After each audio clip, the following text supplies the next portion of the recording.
Welcome to the leadoff spot on MLB Network Radio and now live on TV as well. Xavier Scruggs, Steve Phillips here with you.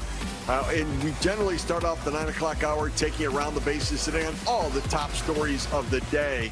And oh my goodness, do we have a top story? I don't know if you've heard, but World Series Game 3 went 18 innings yesterday, tying a record for the longest World Series game. 609 pitches later.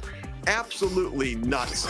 And so we kick it off with the home run, and that is Freddie Freeman capping off Game 3 in the 18th inning.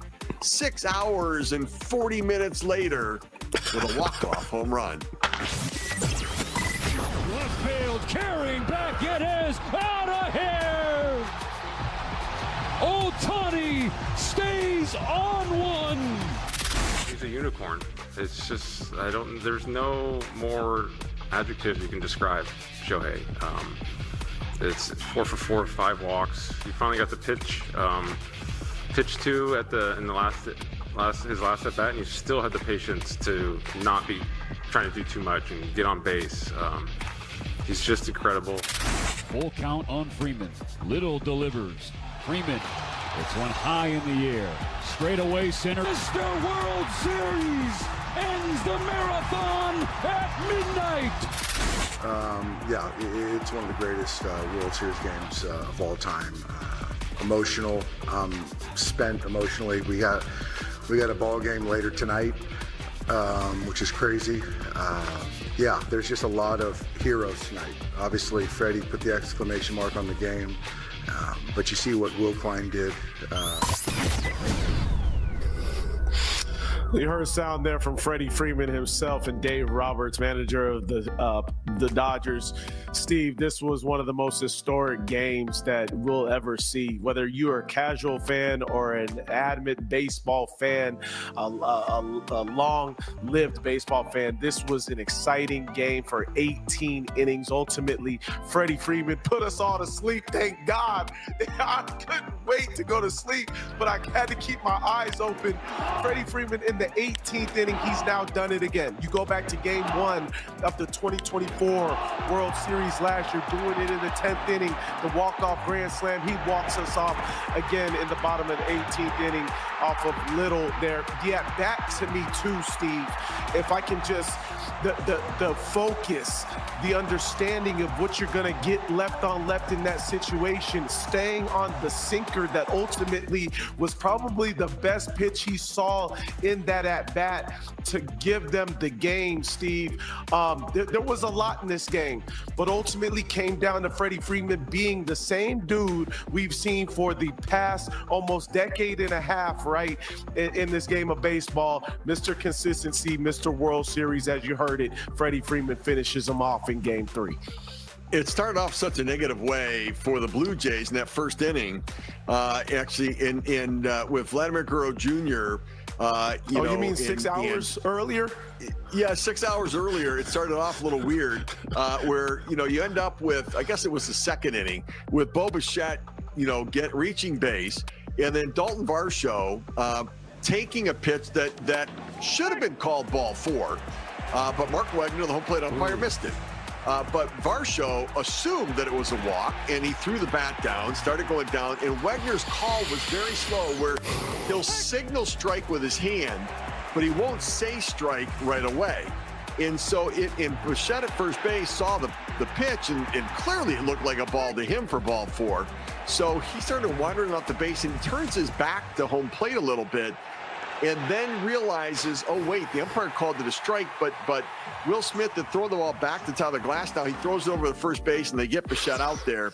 And so it was a bad call by Wegner. Next year, the ABS system will be called into play to challenge that, but it still might not. Maybe it would save Bichette if they got him out there, because if you challenge it right away, then if he wanders off the base and he shouldn't, I wonder how they manage that situation. Right. But for another year. But then it was Teoscar Hernandez with a solo home run for the Dodgers to put up 1-0. Ohtani homering to put them up 2-0. And then Alejandro Kirk coming up with a big 3-run home run in that 4th inning that put the Blue Jays ahead. They tack on another run in that inning. They go up 4-2, and it felt like what the Blue Jays have done the entire postseason. They fall behind early, they take a lead, and then they scramble to try to hold on to it. It really did, Steve. I felt like they had taken the momentum at that point. And when I look at Alejandro Kirk and what he's done recently this postseason, it's almost like he's picking and choosing his spots to let it eat. And I love when hitters kind of recognize that opportunity. I go back to that bat against Glasnow, and he gave them the 3-2 lead with the 3-run home run. He saw and recognized and sat back on a curveball, gave himself a chance. Glasnow's trying to get me over with that curveball, and his get me over is better than most other guys' curveballs itself. But Alejandro Kirk being ready for that opportunity gave them that momentum, and then scoring on, adding on to that. I almost thought that, at that moment, the Blue Jays looked to take this game, especially with them getting into the bullpen right after that. We talked a lot about that yesterday. You get into the Dodgers bullpen early, you're going to have a great chance. And really, you get into the Blue Jays bullpen early, you kind of have a pretty good chance, right? Neither bullpen's been that stellar throughout the season or in the postseason. And so they go up 4-2, but then in the 5th inning, Shohei Ohtani gets his 3rd hit of the game. It's his 2nd double. At that point, he's got 2 doubles and a home run. Mason Fluharty's in the game to face Ohtani. He doubles and drives in a run. And then Freddie Freeman, the other left-hander facing Fluharty, comes up with a single to drive in Ohtani. And the next thing you know, we're tied at 4. Yeah, I think, Steve, you look at those left-on-left at-bats, so impressive with Ohtani, and we talked about this a little earlier, his ability to cover the plate but also stay inside the baseball. When you start seeing him go opposite field, in which he was off balance early on this postseason, now yesterday, watching those at-bats, legs were the foundation, driving balls to the opposite field. Freddie Freeman, another great at-bat you highlighted right there. We just saw 2-strike count, drive something to the right side, able to get around something and put good barrel on it. Those left-on-left at-bats were ultimately a huge difference maker in this game. No question about that. And so the score tied at 4. Then in the 7th inning, Vladimir Guerrero Jr. gets on base. And Bo Bichette comes to the plate, and he slices one down the right field line that kicks off the side wall, and the audio guy, which I don't even understand why he's on the field to begin with, bounces off of him. Teoscar Hernandez tries to field, but Vladdy, hustling all the way around, scores from first base. The throw a bit offline. Will Smith dives back into tag. Vladdy with the finger touch of home plate. He's safe. That was a wild slide, Steve. The fact that he almost came up short and then decided to go in with the hand, it almost could have cost him. But Steve, I think Bo Bichette, if you watch him hit